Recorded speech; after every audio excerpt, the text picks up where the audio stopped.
What's up, hungry ones? Welcome to Corner Munchers. I am Johnny. And I am the only Mitch. Okay, it's been a while, and I apologize. That's on me.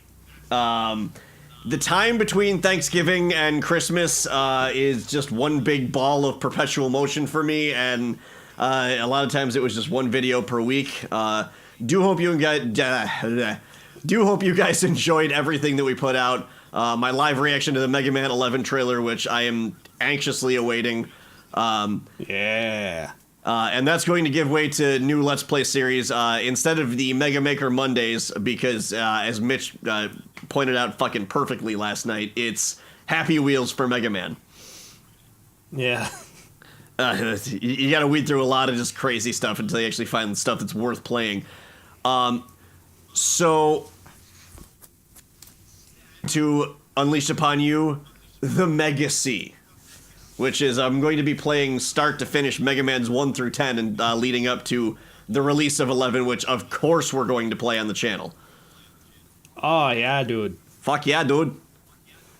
I've gone, oh god, in the absence of contact with other human beings, I've gone extremely Canadian lately. It's a sickness. I guess there's nothing wrong with that? Oh, man. If I start speaking French, just put a bullet in me. No, we'll just ship you to Saskatoon, you'll be alright. You can handle negative 25 degrees Fahrenheit as the high, right? Yeah, totally. It's 2 here in Rochester right now when we're recording this. 2 Fahrenheit. It almost got... oh, fuck.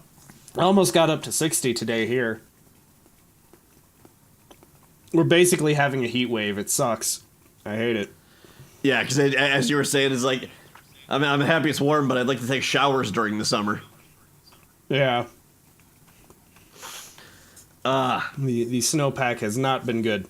But that's not important right now. What is We're it? here to talk about some bullshit video games. And we're here to talk about some video games, and it's time for the first annual Quarter Munchers Year-End Awards version 1.0.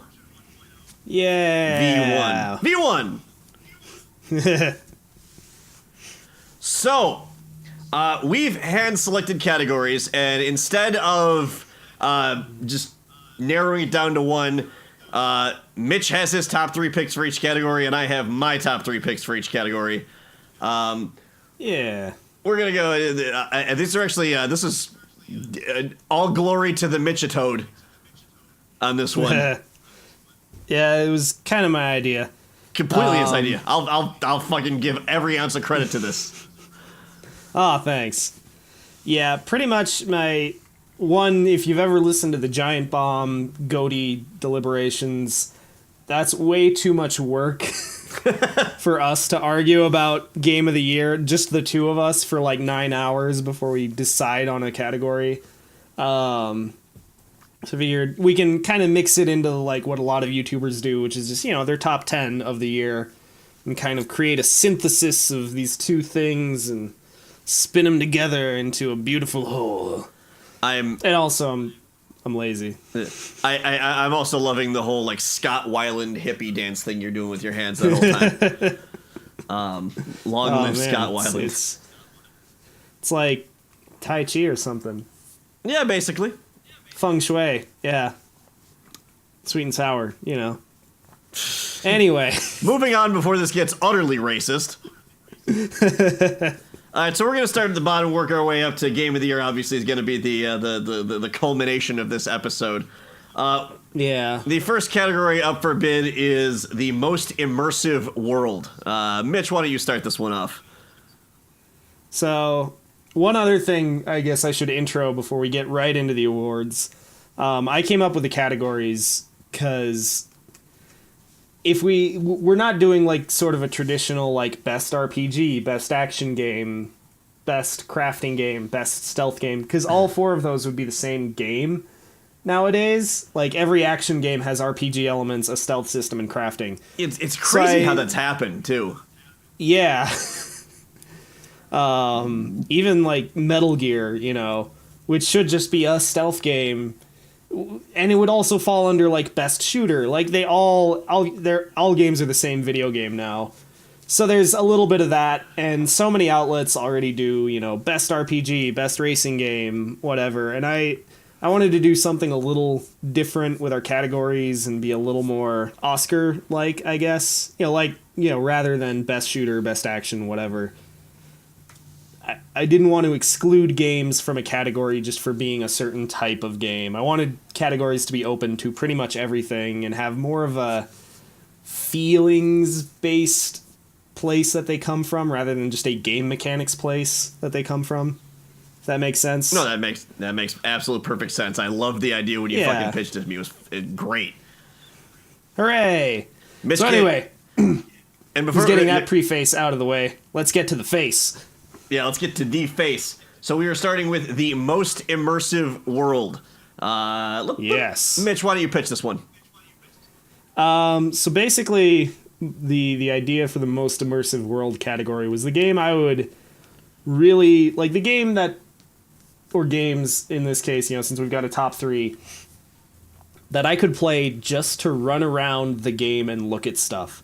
Like, not necessarily the most compelling game. It doesn't have to be. Often it will be, but it really just came down to what's a game world I want to live in and hang out in, even if I'm not doing anything, even if I'm not doing quests or grinding for XP or whatever. What game is just so pretty that I just want to be there? And so, in third place, for me, I've got Hollow Knight, the Castlevania-esque, the Metroidvania style 2D side-scroller about being an insect knight. Because it's kind of gross, but it's really pretty, too. Oh, the art style in that game is so good. That's going to be one of those games that I'm telling you right now is going to come up a lot in a lot of these Game of the Year categories. Yeah. It's too good. I'll be honest, there were so many games this year. I'm going to be straight up, I didn't play as many games as like a professional video games journalist should, so there might be some things missing from my categories and like my picks because I just didn't have enough time to play absolutely everything. And I spent a lot of time playing games from like the last few years. So I got back into Odin Sphere like just a couple months ago, and I've been playing a lot of that. That came out that's a PS2 game. So anyway, Hollow Knight in third place for the bronze, because it's just so like, God, it's really pretty, and B, like the idea of it all being everything's underground in that game. It's all tunnels and these little spaces that you're crawling through. It feels weirdly inviting. Maybe I'm a creepy weirdo, but that just seems nice to me, just crawling through little dirt tunnels in the ground with my little claws and pincers. Anyway, so in second place, I don't know how long we want to go with each category, so fucking let it run. Yeah. Second place, Yakuza 0, for continuing the long tradition of Yakuza's perfect Japan simulation system. Down to every last little detail. This is truly what Japan in 1988 was like, and I refuse to believe otherwise. People fought in the street. Millionaires walked around in suits basically made of, like, tinfoil. Just the shiniest shit you've ever seen. Yakuza beat each other up nobly for big values and important meaning. And also, there's just so much shit to do in Yakuza 0.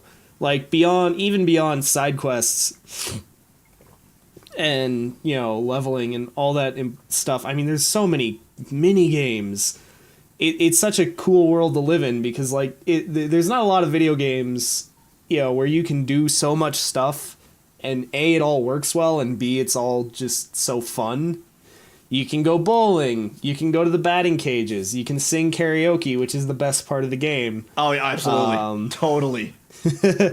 You can go to the club and get your dance on. Like, there's so much fun stuff to do in Yakuza 0 and so much to discover in just all the little places there are, every little bar you can visit around Kamurocho or restaurant or shop, going to the arcade and playing an emulation of Outrun.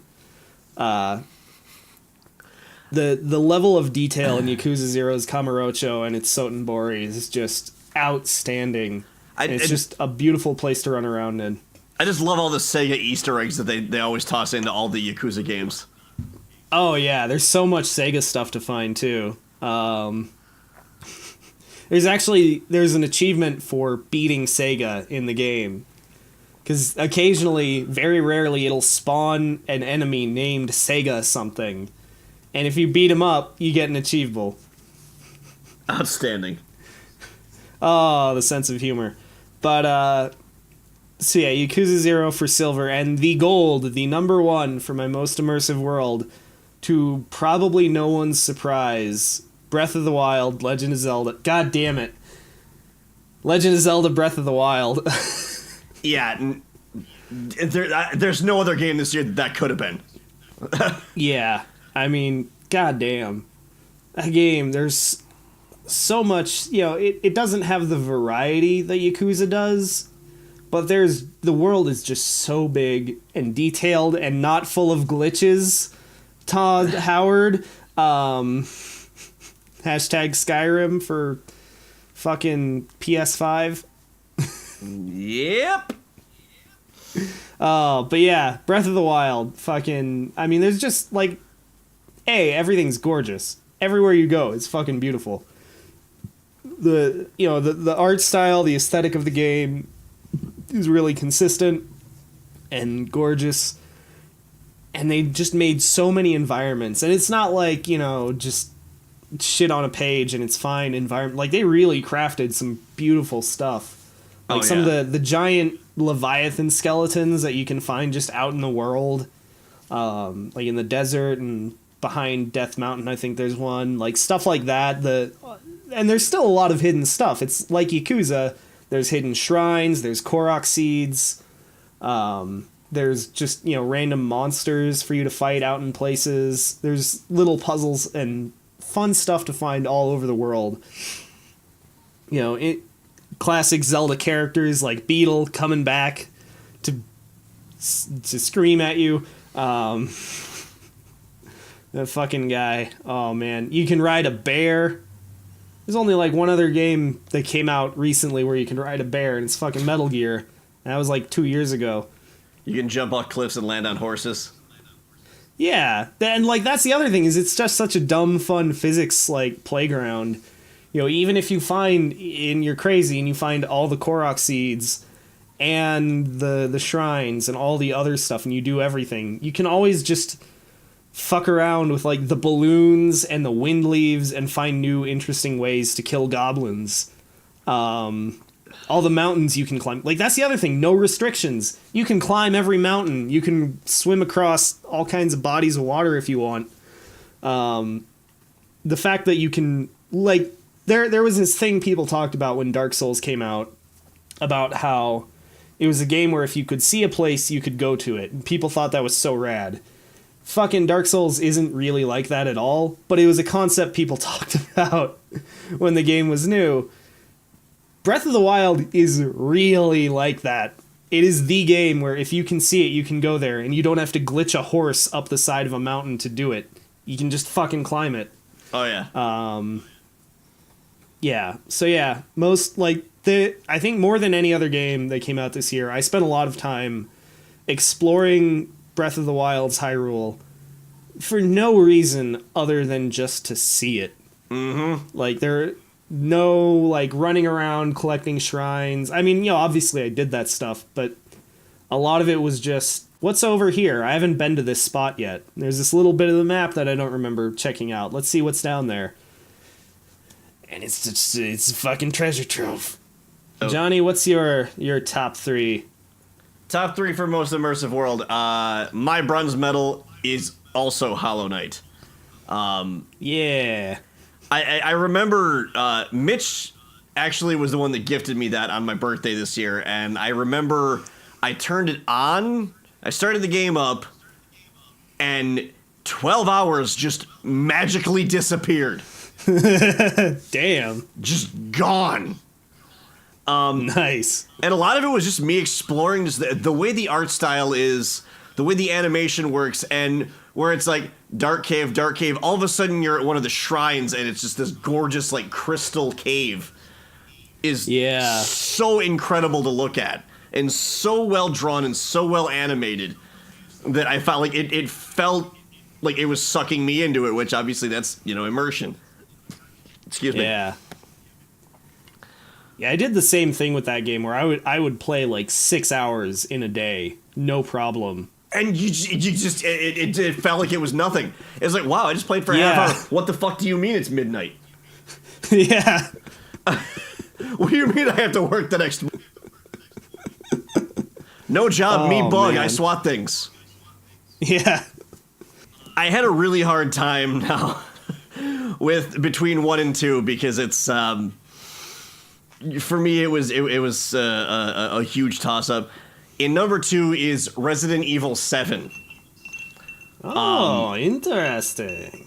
Yes, because immersion is one thing to be like, wow, it's beautiful, but to be able to suck you into the world and make you feel like, wow, I'm actually going through this backwoods American horror story, Roanoke, or whatever the season before last was. But it scares the absolute shit out of you, and I love every minute of it. And like I'm not normally one for horror games or horror films for that matter, but that game was great just because especially, and I did a little bit of it at a convention outside of playing the actual game, was playing the VR of it. Ooh.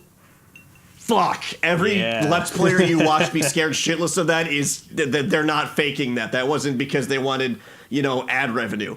That was, it's fucking scary. Yeah. Like, especially anything where, like, me. What's that? Oh, just, it didn't even occur to me to, like, put that on most immersive. But that is a good choice. That is, like, the house itself is beautifully realized. Right. The whole complex, I guess. All the environments and stuff. Yeah. But yeah. And like I said, it was a huge toss-up between that and the inevitable number 1 that we both just talked about, and that is Legend of Zelda Breath of the Wild. And while I talked about ages ago, a little while ago when we were talking about Hollow Knight and how 12 hours just disappeared, I could be playing that for days and feel like, wow, I'm in this world. And the fact that, like, the go anywhere thing, like, I thought it was gonna be like Skyrim, go anywhere, and to be like just kind of jump up the side of a mountain. That's how you do it. No, you scale everything, you swim everything, you freeze in every lake, you go up every cold snowy mountain. It's just, and I thought I was gonna hate the survival aspect of it. I really did. And there's a few aspects of the gameplay which we'll get to in future categories that I was a little less than okay with, but for the most part, in terms of immersion though, if every game had that world, I'd never leave my house. It's that simple. Yeah, it's one thing, like the survival aspects, like I felt like they hit a good mix of like having, like, oh, you can't, there are areas that are cold and you have to wear warm stuff and vice versa, without being like too overbearing with you need to mix a Juji berry with a flingo tail to get this concoction and then make this specific, like, you didn't have to really make specific potions and go like way intense on the crafting and cooking. But yeah, fucking Zelda, dude. And I haven't even gotten any of the DLC yet, so I actually still have plenty of content to catch up on. Get that motorcycle.